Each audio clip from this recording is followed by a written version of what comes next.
Thank you so much for joining us. We are here today to have our first volunteer session for those who are interested in helping us with lunch and recess. I think it would be cool to start with just introductions, to say your name, your kid, their name, grade they're in, and of course for us who are staff like Miss M, you don't have kids, so you're not going to say that about yourself. You'll just say who you are. And of course, I'll start Dr. Foster President. Yes, It's Maxwell, assistant principal. Oh, heavens, Maxwell, I didn't see you on here. Hello, I'm Miss M. I am the recess monitor and coordinator.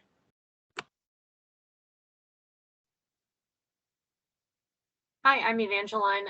My son Connor is in third grade.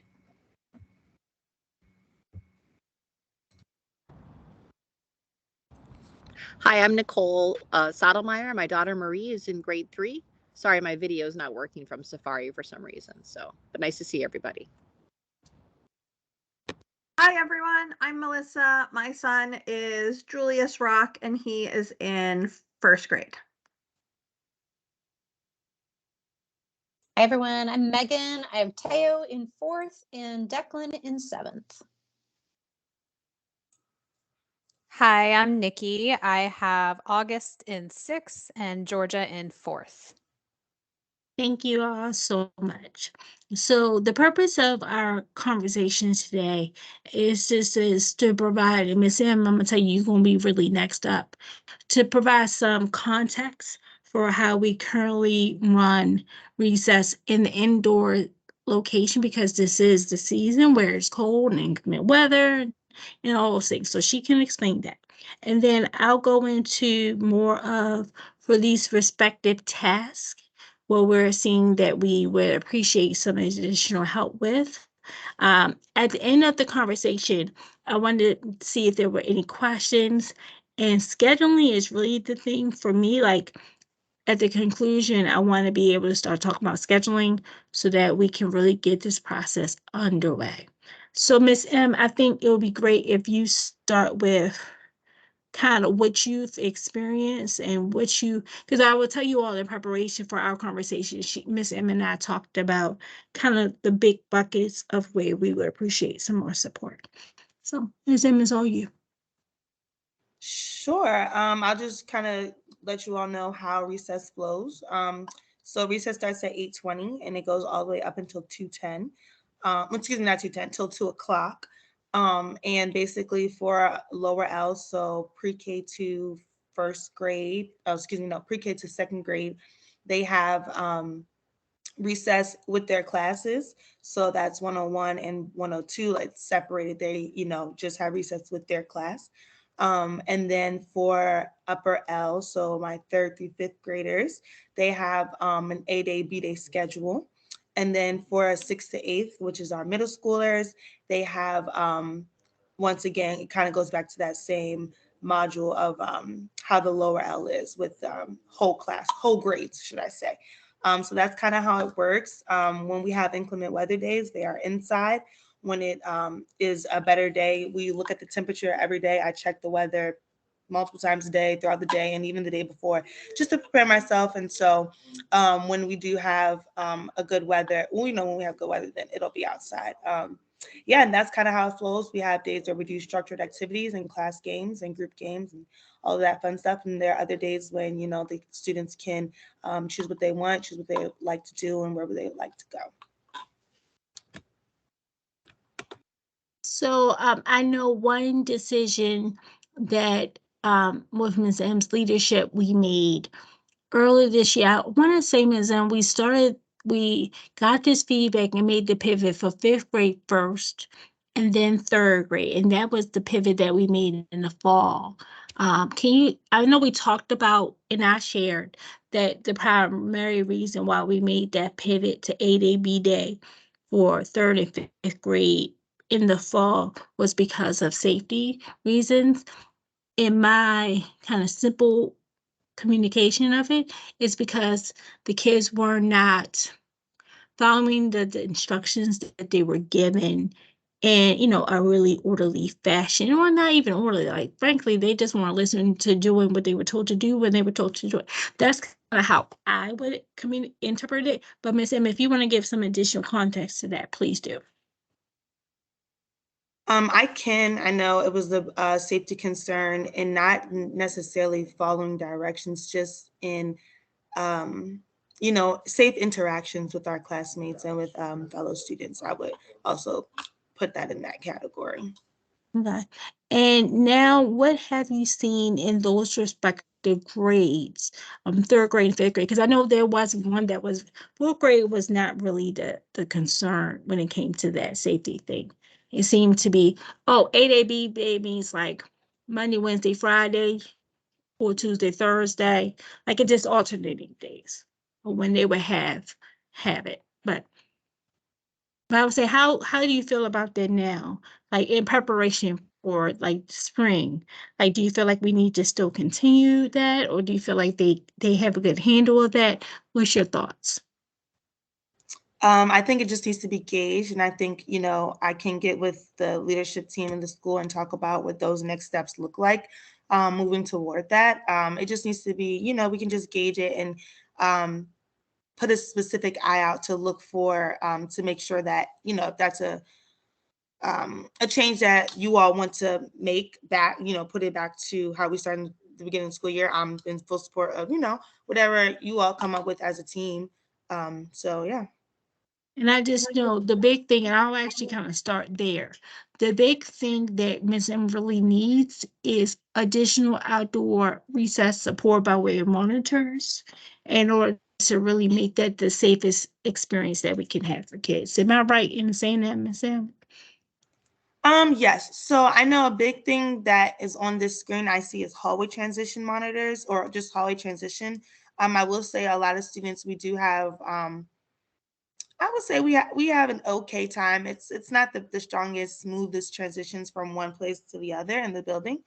So definitely that. But when it comes to those outside activities and monitoring, there isn't quite a huge need right now, just because we are operating on that 8A B day schedule. And when the weather is the way it is, we are in winter. So basically, when we're inside, there is no additional monitoring being needed. I don't know how to best say that.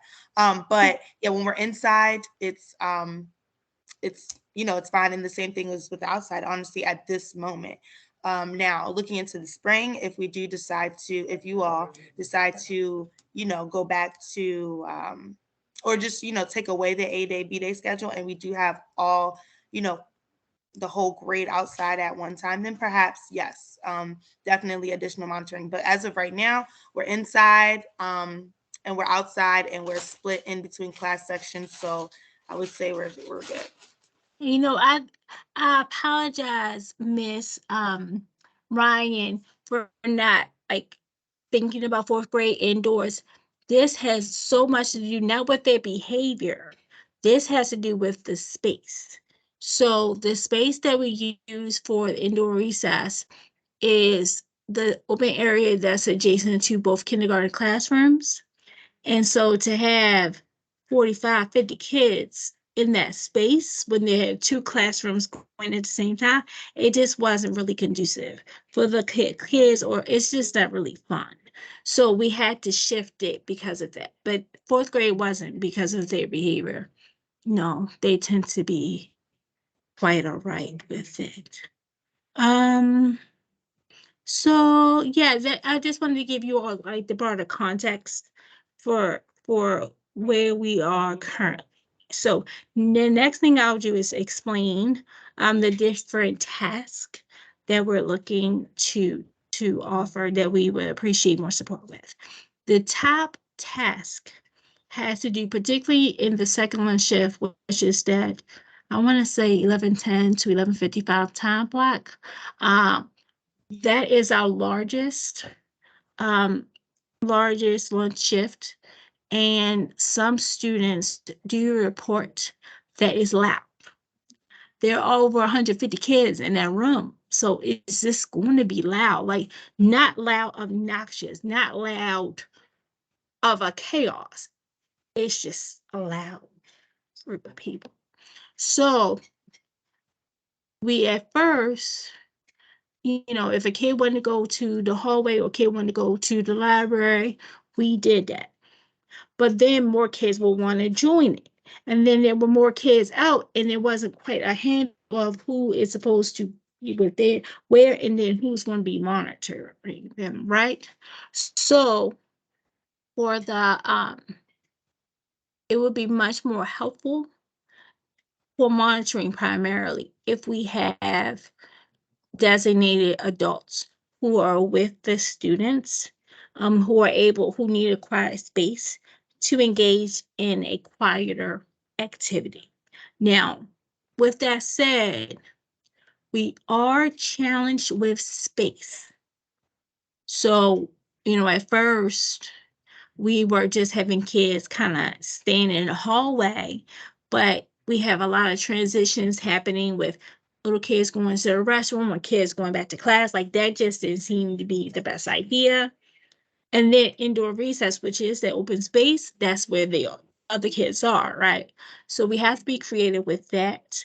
I'm thinking that perhaps that can be where we have a small group perhaps go up to the library, because the library has seats and it has chairs, and that can be just kind of, now there will be a class in the library when the kids go, right? But that can just be more of a like one side of the building versus the other. I mean, one side of the room versus another side of the room kind of deal. So we would have to really look at that. But if you're open to helping us with that, that would be fantastic. Dr. Foster, Go ahead. is that for after they eat, or would they also be able to eat in a different space than in the cafeteria? So that's a good question. I really feel like the monitor, like we would have to find out from the monitor what works best for them, because that takes out time, right? So if they could eat in the cafeteria and take the 10 minutes, throw it away, then go, like it's less trash and things, less things that could potentially spill, fall. That's what I think. But again, depending on the group, depending on the amount of kids, that's something. I didn't mention this, I apologize. Another thing that we did invest in as a school were some headphones, noise canceling headphones for some kids to use. So we have used that, and that has been helpful for some kids. But again, it just depends on the kids. So that's one activity. I'm totally open though.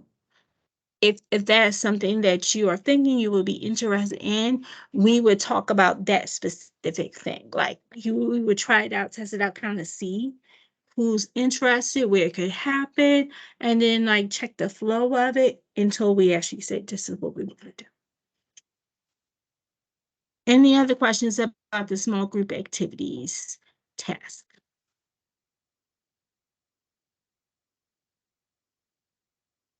Above all, it kind of goes without saying that the idea of working with other people's children, that's kind of always what I think I do for a living, is work with other people's children. We definitely, operate with a sense of care and regard, because these are the most precious beings that people give us.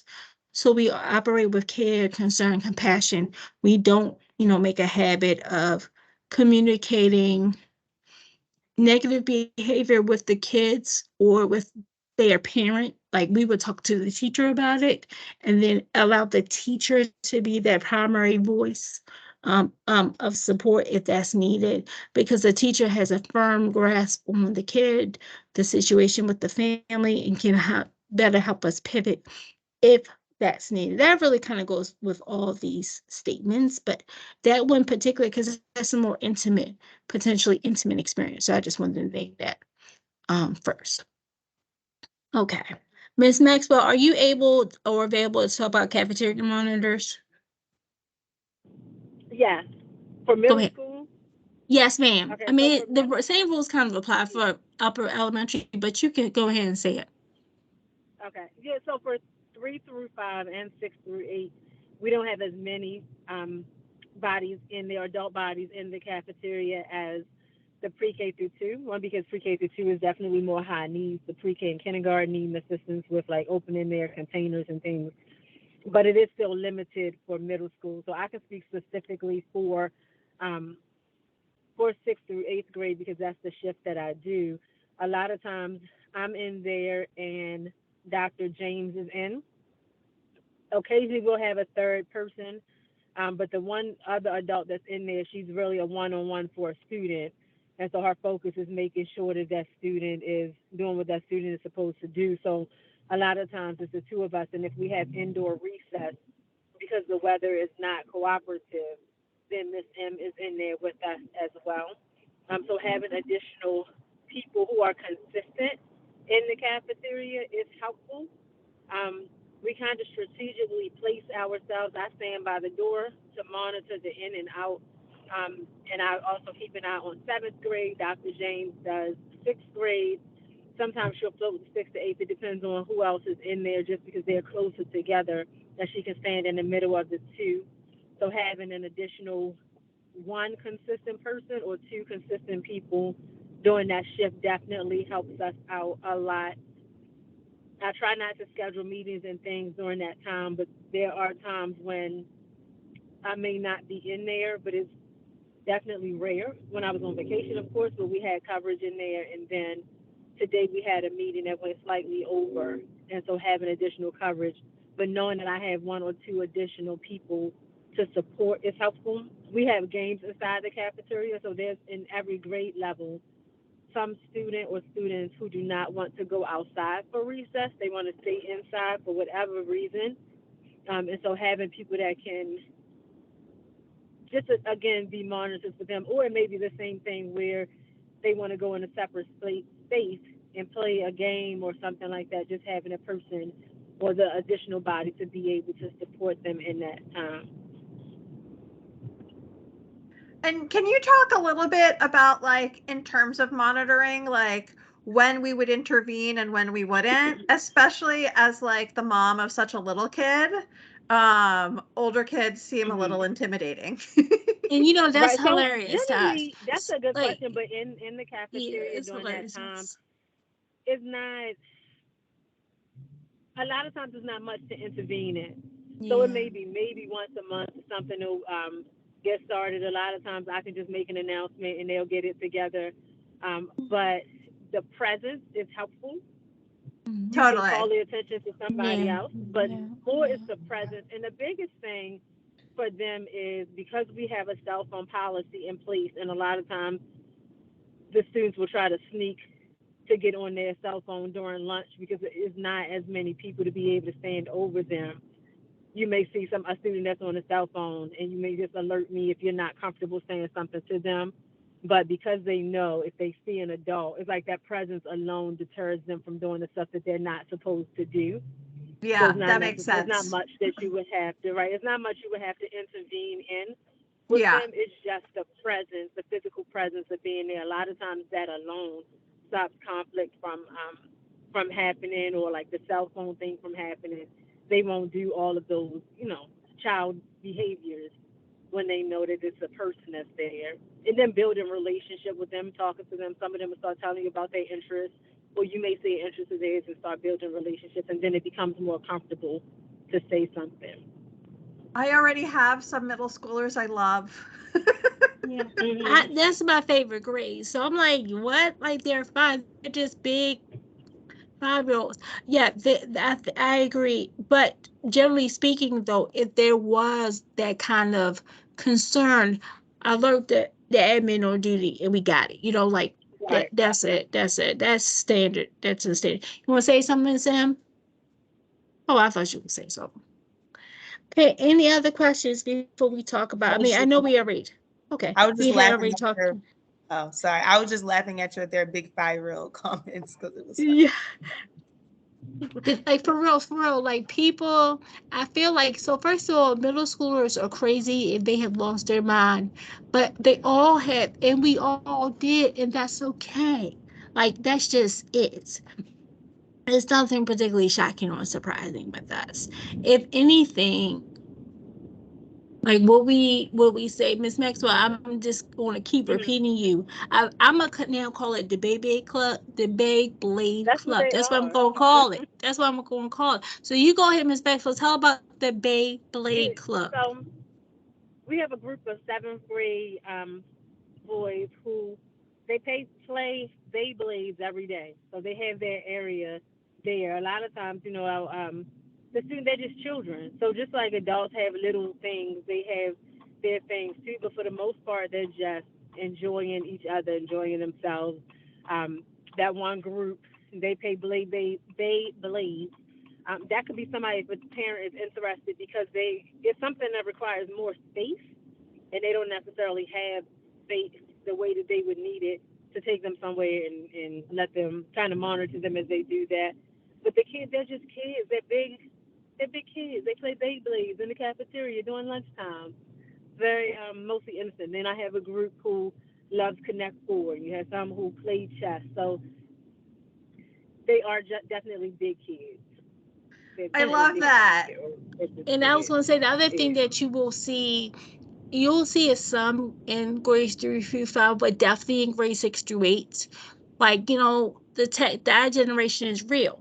So you'll have kids on their devices, kids with their headphones on their Yeah. devices. Like, that's a real thing. And we don't stop that because this has been the time that they can do it. Now, we don't do that whole, The cell well, phone. we do our best not to do like that whole Discord chatting stuff, right?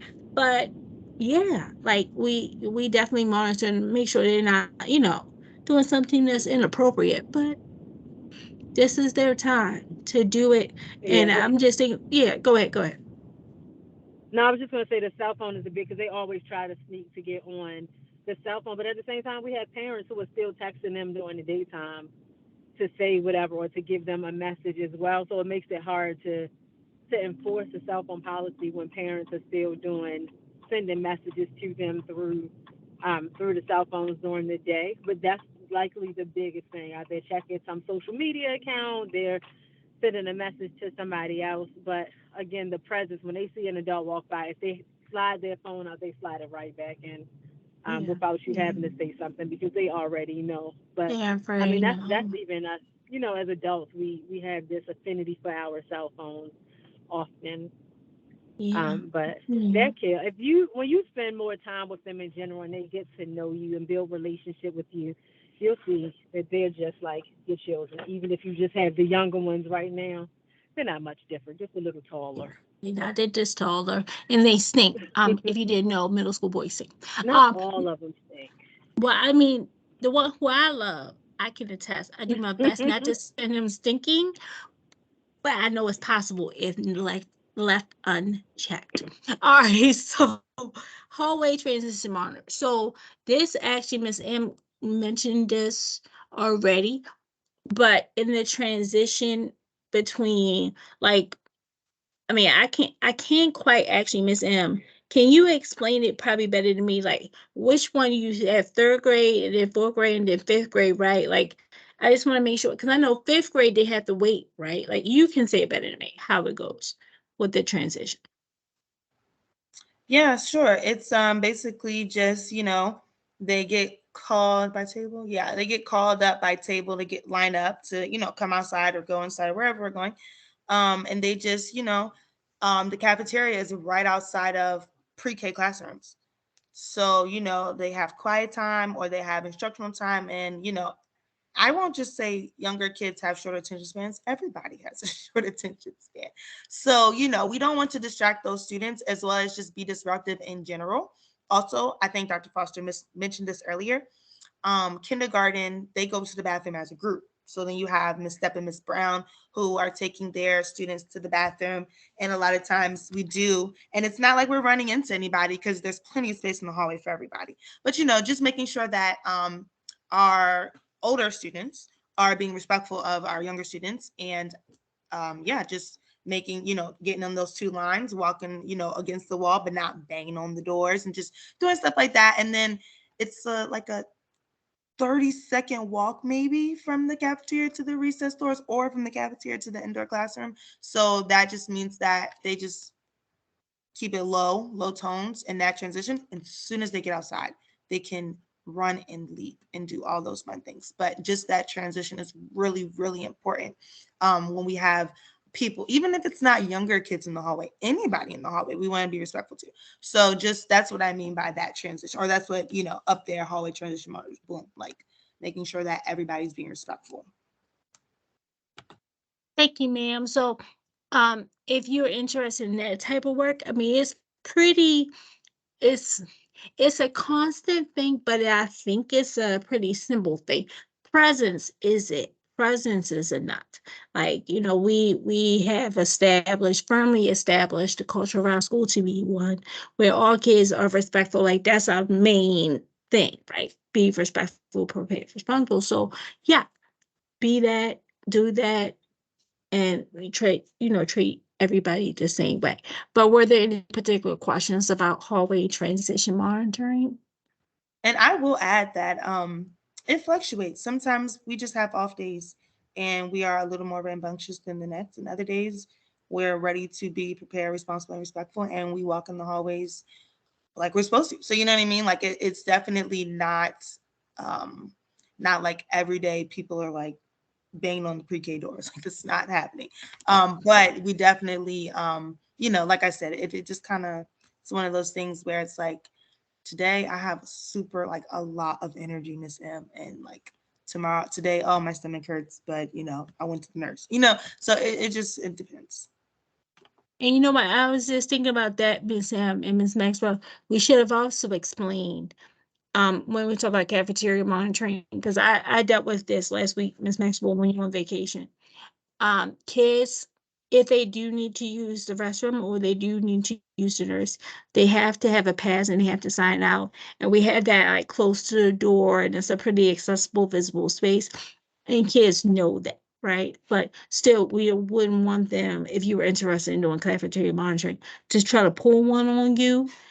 You have to make sure that the passes, like we have them on Langers. I think we have like 3. Clearly spaced because we're going to wait. Because again, those bathrooms on the first floor are being used by little people too. So we want to be mindful of that and not clog them and, clog and hog the space. So apologies for not mentioning that. And I know we kind of led with the talk about outdoor recess. Again, the monitoring is the key. Unless you want to play a game and want to do that, that's all great too. I'm sure Ms. M would not be opposed to that. But just knowing that we had a consistent presence in that experience. And I would imagine that if we transition, especially when we transition in the spring back to outdoor recess, we will want to communicate and kind of show kids early on, like, these are the people who will be watching you, monitoring you, give them the expectation and make it clear to them. That way, when we reinforce it, it won't be because they didn't hear it before. They don't know that this is what it's going to be. Dr. Foster, I had a question. It's Nicole. You just said that when you transition back to outside because it's springtime, so the temperature doesn't matter, you're saying? Like, they're not going outside now just because it's winter technically? Even if it's 50, they're not going outside? I'm just trying to understand. So Ms. M, she can talk about it. Go ahead, Ms. M. You missed that part that she was talking about. Go ahead. Yeah, no, we go off the temperature, not the season. So we're just saying we anticipate it being warmer on a consistent basis in the springtime, but no, we go off of temperature. So they were outside every day this week except for, I want to say, Tuesday. Okay. All right. Thank you. Yeah, I stopped the weather for Miss M so the middle school can go outside, because that helps out a lot in the cafeteria for middle school. So we do not, because I think for them, when they don't have it, they have indoor recess, and we don't have the space for them to go somewhere else. So we're all in the cafeteria together. So all of the 6th, 7th, and 8th graders are together when they don't have the ability to go outside. So no, they go outside as much as I can help it. As much as we can help it. I think it's like a false idea that we try to stop it. It's on the opposite. Like, we need it to happen. We don't stop it unless we, just safety reasons really have to, or make some adjustments. But we don't ever stop it.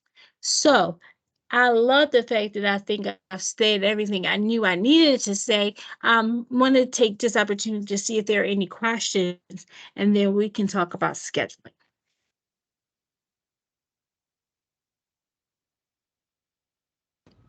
I have a quick question. Hi, it's Megan. For kids that have IEPs or 504s or, require some special accommodations for volunteers, is there, do you kind of just pull the volunteer aside and, just kind of lightly, like you were, just kind of lightly explain what's going on? I wouldn't want anyone who, teachers and staff, kind of know more about people's abilities and things. So how do we handle that with volunteers and So you all respecting would, each child's? yeah, you all actually wouldn't, like, kids who have those types of accommodations on IEP and 504s, that's handled by staff. So we wouldn't Yeah. necessarily communicate that information, because this is more for like the general population of kids. Like I'm gonna give Yeah. actually Maxwell, I'm kind of going to think about the kids in middle school life skills. So we have a class of kids with intellectual disabilities, and they're actually one, potentially two of their parents are actually with them at lunch, and like communicate that part with and do that stuff with them. So it's not anything that we would ever really ask a volunteer for, because that's required for us to do. We had this kind of dates me a little bit, but we had a kid um a few years ago who actually used an adaptive bike because he couldn't walk. And again, that was something that the staff managed. Like, there wasn't anything we ever had volunteers to manage. Right.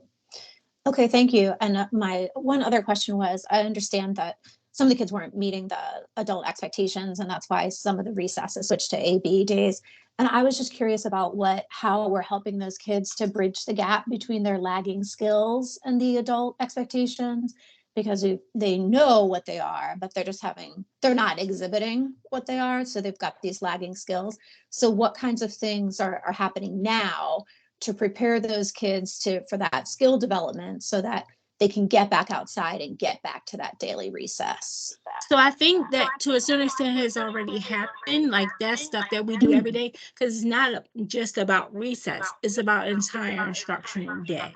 So being able to reinforce expectations and hold kids accountable, practice in a safe way, provide them with opportunities to resolve conflict and need. I mean, that's just the daily work that we do. So that's why we said for the kids in the spring, the lesson that we learned in preparation for the spring, it is just safer overall if we could have some additional adults to monitor it, just because it's a bigger space, and then there are other things happening outside than just this 50, 60, 80 kids that Miss M is bringing out with them. So that's why, we put this request out there.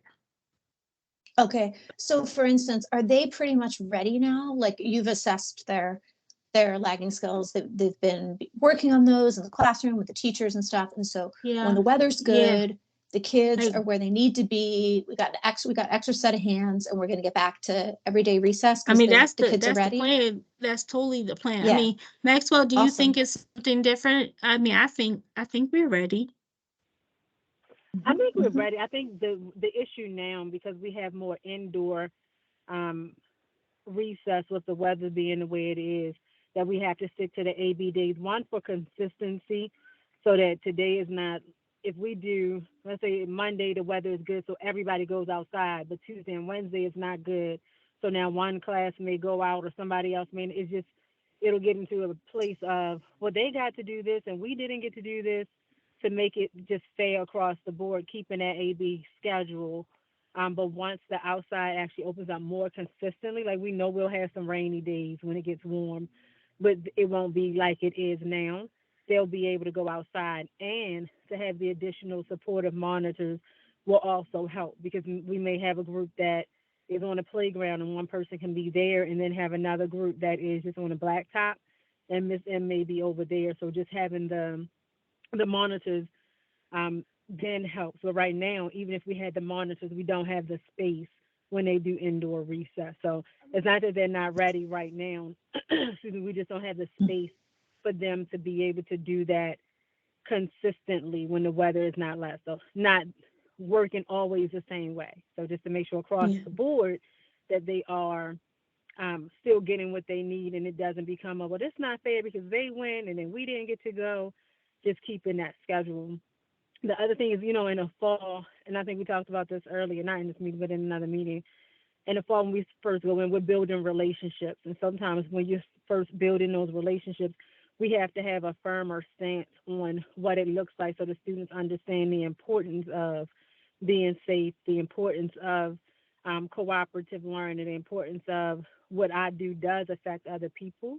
And then as you build relationships and you get through those understandings and those lessons, the middle of the year doesn't look like the beginning of the year. The end of the year doesn't look like the middle of the year or the beginning of the year because the relationships are built. Mhm. Any other questions for us about anything? Can everyone hear me? Yes. Yes. Okay, I just want you all to know that I'm still here. I switched to my phone. I didn't know if it says my phone number or anything. That's all. Cool. So so we can talk about again my favorite topic, which is scheduling. So I, first of all, firmly acknowledge and am really grateful that you all are volunteering your time, which I think is the most precious commodity that we have other than air, right? So I appreciate that tremendously.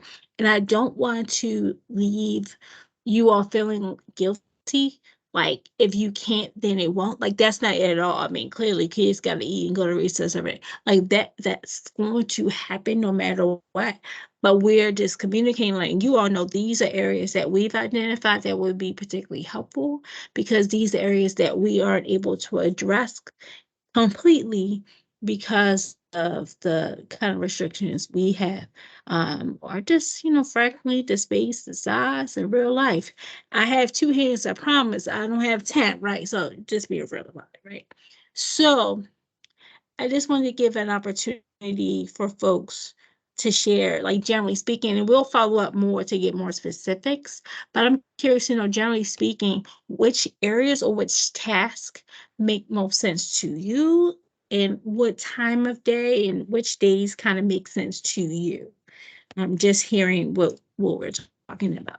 Oh, and most importantly, when would you be able to start? So anybody can go. I can jump in. Any of those sound great to me. My schedule is like not super consistent. Like I have like different meetings at different times on different days. So if you wanted me to always come at the same time slot, that'll just be like a little trickier for me to figure out. But I do have a lot of flexibility in my schedule. And I could start like right away-ish.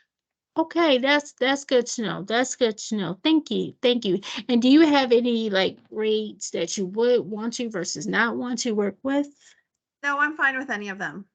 Sounds good. Sounds good. Okay, cool. Thank you, Bam. Definitely know how to follow up with you.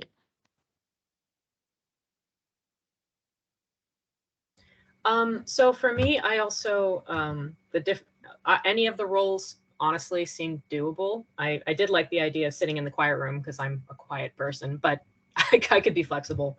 My schedule is currently quite open because I'm between jobs, but that could change in the future. So for the moment, I think I could probably commit to coming in a couple times a week, flexible days. And then as far as grade level, I could probably do grades 3 to 5. That would be my preference. I think I could also do middle school if needed. Got it. Got it. Got it. Thank you, ma'am. I'd love to volunteer for outdoor recess. I'm an outside person myself. I am really only able to commit during the lunch hour because of work obligations. So, is Mm. there, What's the kind lunch of a hour 1 for hour? you? Like what Well, time is that? it can be flexible. It could be flexible, kind of anywhere between like 11 to 1, but Okay, 11 to for 1. about an Okay. hour, Gotcha, but I can only gotcha, be there for gotcha. about an hour, not the whole 2 Okay, hours. okay, So okay. So I'll tell I might you need when to I be hear you paired with sing. someone. Yeah, what I hear you saying is if you like outdoor, I'm thinking instantly like springtime outdoor recess monitoring for like the second lunch shift, which I think is 11:10 to 11:55, just based on what I'm hearing you say right now. Yeah. Okay. Is there recess between 12 and 1? Is anybody out there at that time, or 12 and 12:30? No, what? That's middle school time. Middle school is out there Okay. between 12:10 and about 1:05. Okay. Yeah. Yeah, maybe I could do something like 11:30 to 12:30, or something like that would work. Mm-hmm. So, and I could commit to doing that once a week, probably. Cool. That works. Is anybody able to be? I think that was Ms. Ridgway was saying. Your schedule is pretty flexible, but to be open where if we need somebody that we can call.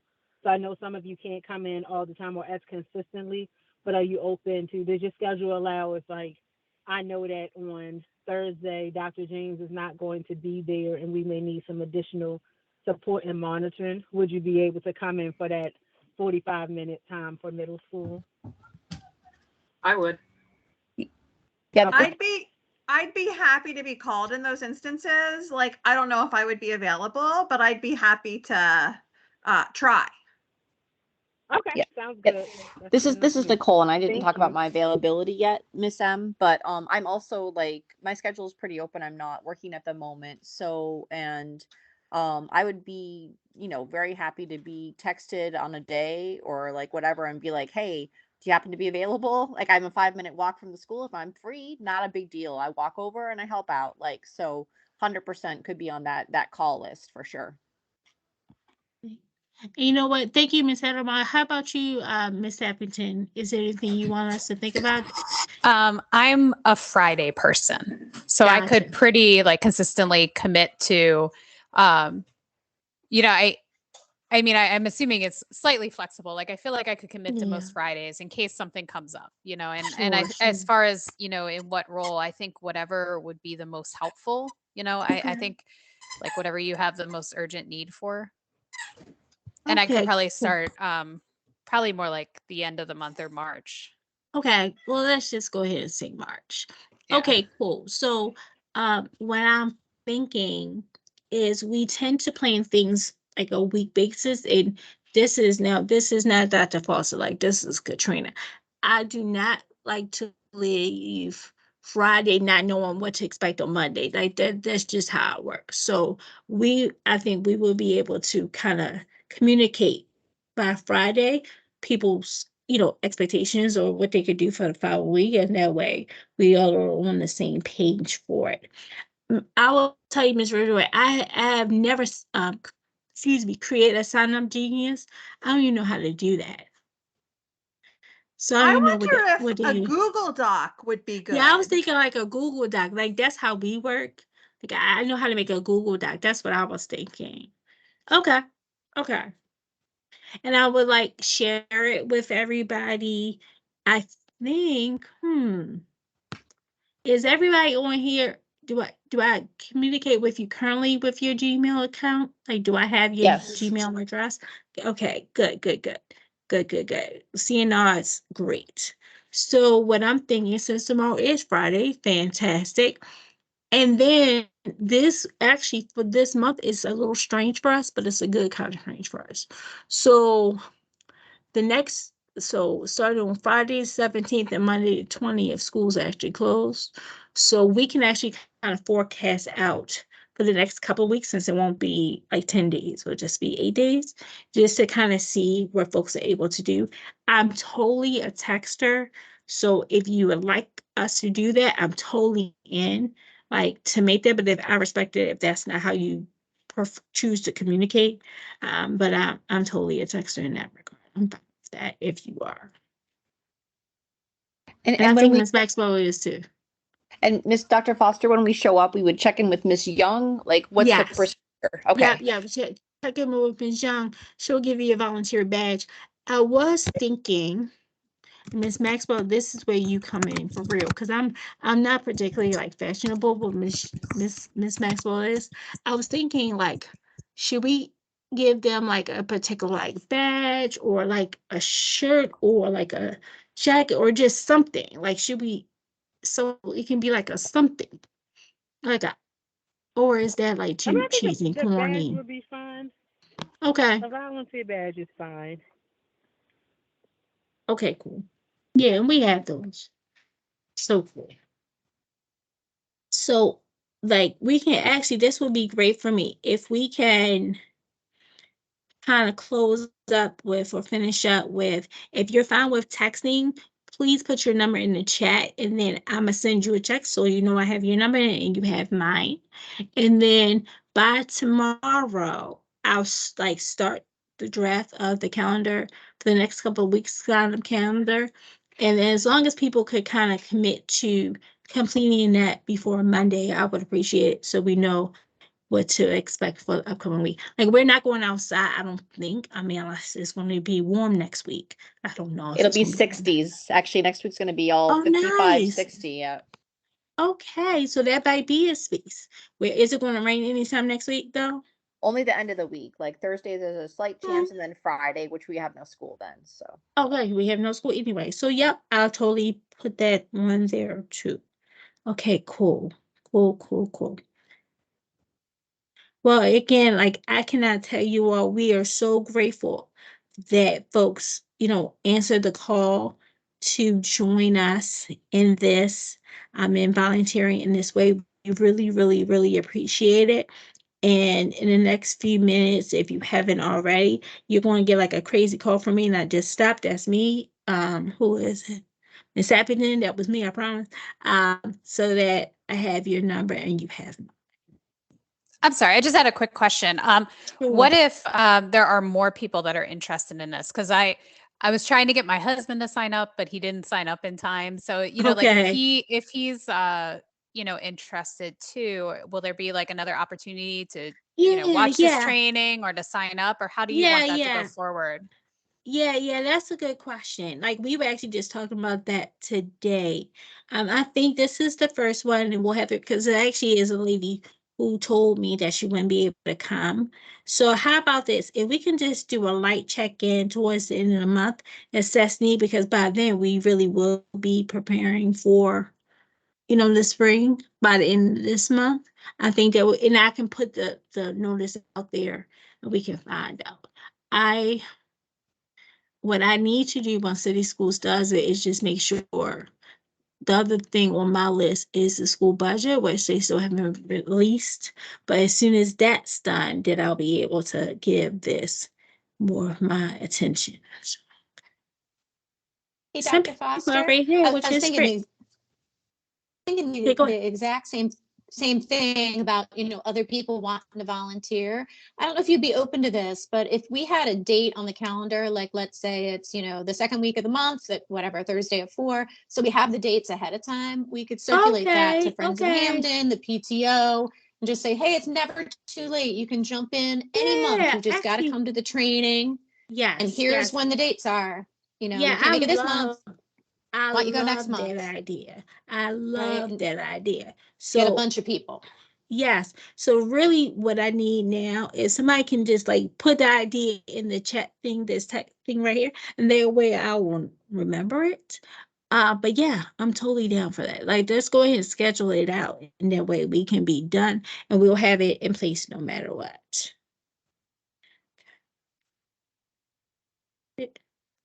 Cool. Well, thanks again. I'm still around, obviously still in the building if you need me for anything, but thank you all so much for coming and participating. This was a great time. I'm gonna stop the recording right now.